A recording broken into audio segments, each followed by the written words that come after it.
Welcome to Maneuver Education. In today's lecture, we shall be looking into rules of preposition. I hope you know what is a preposition. Prepositions are connecting words. Alright, let's get started with the rules.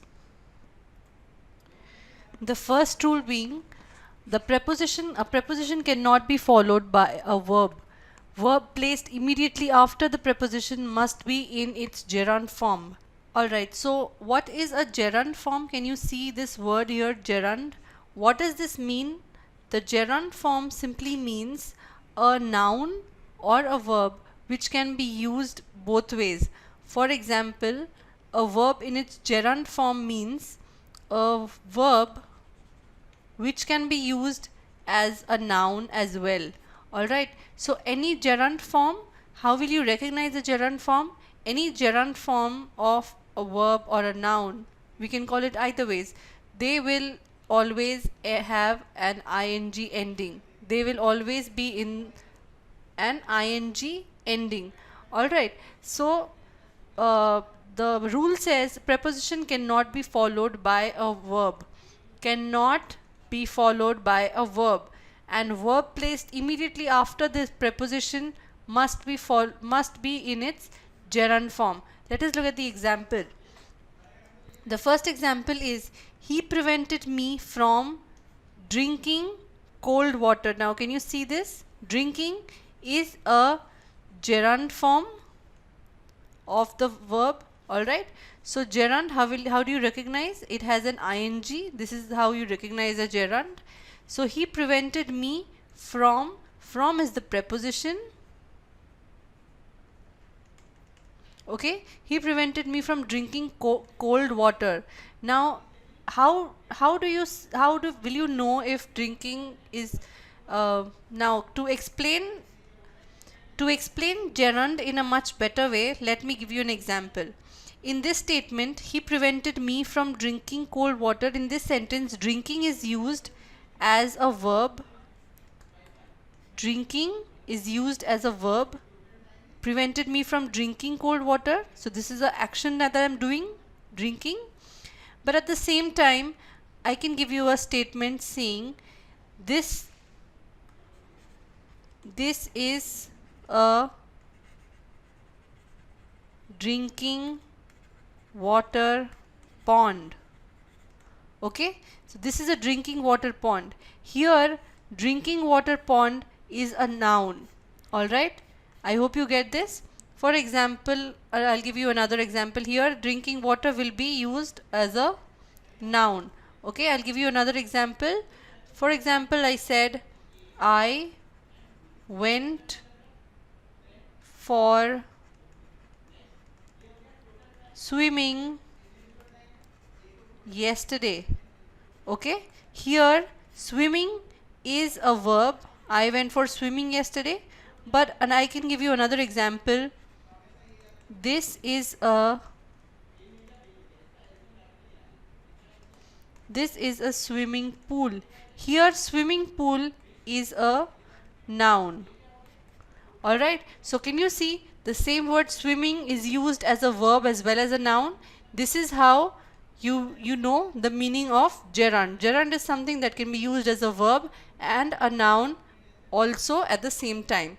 Alright, so the rule says that the preposition will never be followed by a verb, but the prepositions that come before a verb, the verb has to be in its gerund form. Let's look at the other example. He insists on trying again. Here trying is the gerund and on is the preposition. Alright, so can you see on being followed by gerund form of the verb.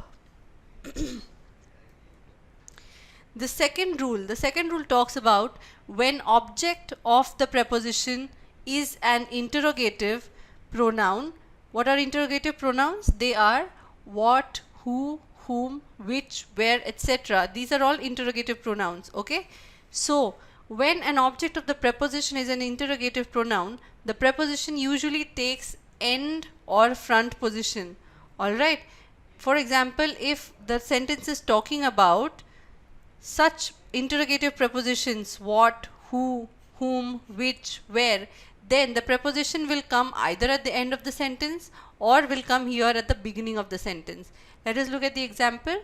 What are you thinking of? Here what is the subject, what the sentence is talking about, what, so what are you thinking of, this is the preposition used at the end of the sentence.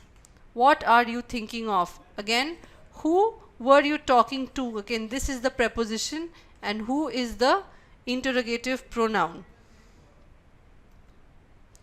The third rule is when object of the preposition is relative pronoun, that, okay, what is a relative pronoun? Relative pronoun is, you can easily identify a relative pronoun by this word that. The preposition takes end position. Now again here the preposition takes end position when the relative pronoun that is used. For example, here is the magazine that you asked for. For is the preposition. Alright, this is the dish that she is fond of. Again, for of is again a preposition. I hope this is clear. The fourth rule is when object of the preposition is infinitive.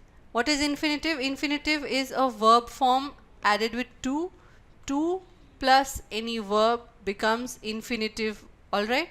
So when object of the preposition is infinitive, the preposition is placed after infinitive. Example, this is a good hotel to stay at. Here to stay becomes a infinitive and the preposition will be placed immediately after the infinitive. So at is the preposition. Alright, at is the preposition. The other sentence, I need a pencil to write with. Again, to write is the infinitive and with will be the preposition. The fifth rule is if in some cases the preposition comes in the beginning, these are actually interrogative sentences. Now whenever a sentence begins with a preposition, the sentence is usually an interrogative sentence. Example, by which train did you come? Here interrogative, how will you see if the sentence is interrogative or not? It will be ending with a question mark. So by is the preposition, by which train did you come, or for whom was the instructions given? Again question mark, that means it is an interrogative sentence, and for is a preposition. Okay. Now we are done with the rules. Now here are the 5 sentences I have for you. As you know, these 5 sentences are all wrong sentences. They have error in it. You have to find out the error and then you have to come back here and then we shall be solving them together. So pause the video for some time, take your time, solve these 5 sentences and find out the error in them, and then play back the video again so we can solve the sentences together. Here the first sentence is he is suffering with malaria. Now can you see with, this is the wrong preposition used here. He is suffering from malaria. Alright, it has been raining from morning.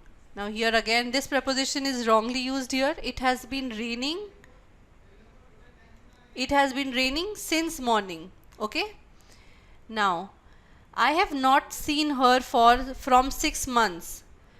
Now again here this preposition is wrongly used. I have not seen her in, I have not seen her, I'm sorry, I have not seen her in 6 months. So this in will be used here. Among you and me, he is definitely losing the election. Now can you see the sentence is talking about you and me, so obviously it is a conversation happening between 2 people. So this preposition is wrongly used and we are talking about some third person. He is definitely losing the election. So the right preposition to be used here is between you and me, he is definitely losing the election. Alright. The fifth sentence, I congratulate upon her success. Here this preposition is absolutely wrong. I congratulate for her success. I hope these sentences cleared all your doubts for the topic preposition, and this topic is absolutely clear in your mind. We shall be coming up with more videos, more lectures for you in other topics as well. So till then, keep practicing, stay tuned, have a nice day. Thank you.